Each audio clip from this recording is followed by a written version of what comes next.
Бүгін шексіздікті санаймыз. Әзірге санақ оп-оңай болып көрінеді. Яғни бізде 5 қой бар десек, бұл 1-ден 5-ке дейінгі әр санға 1 қойдан келеді деген сөз. 10 қой 1-ден 10-ға дейінгі, немесе 2-ден 11-ге дейінгі әр санға 1 қойдан деген сөз. Сондықтан, егер бір жиындағы әр затты екінші жиындағы нәрсемен және керісінше бір ғана сызықпен қоса алатын болсақ, екі жиындағы элементтер саны тең дейміз.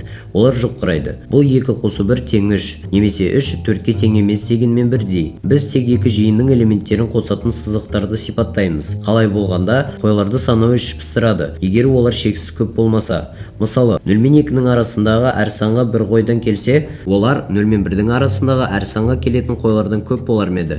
Жоға, өйткені 0-ден 1-ге дейінгі әр санға 2 еселенген сол санды сәйкестендіруге болады. Осылайша біз 0-ден 2-ге дейінгі барлық сандарды аламыз. Ал егер мұны қайтарғымыз келсе, 0-ден 2-ге дейінгі әрбір санды 2-ге бөлсек болғаны, сөйтіп 0 мен 1-ның арасындағы барлық сандарды қайта аламыз. Бірақ 0 мен 1 арасындағы нақты сандар жиыны 1, 2, 3, 4 тағысын тағылар бүтін сандардың шексіз жиынынан көп.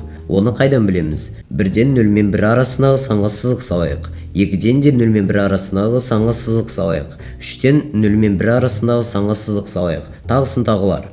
Алайда 0 мен 1 арасындағы қай санға сызық сызсақ та, одан мына жерде бір цифры өзге, мұнда басқа цифры өзге, мұнда үшінші цифры өзге 0 мен 1 арасындағы санды әрқашан жаза аламыз. Сөйтіп, бұл жаңа сан біз сызық салған барлық басқа сандардан өзгеше болады. Бірақ біз әр бүтін саннан сызық салып тастадық қой, сондықтан бұл санға жұп қалмады. Оның үстіне біз басқа қандай сандарды таңдағанымызға қарамастан, мынау сияқты қосымша жалғыз сан таба аламыз.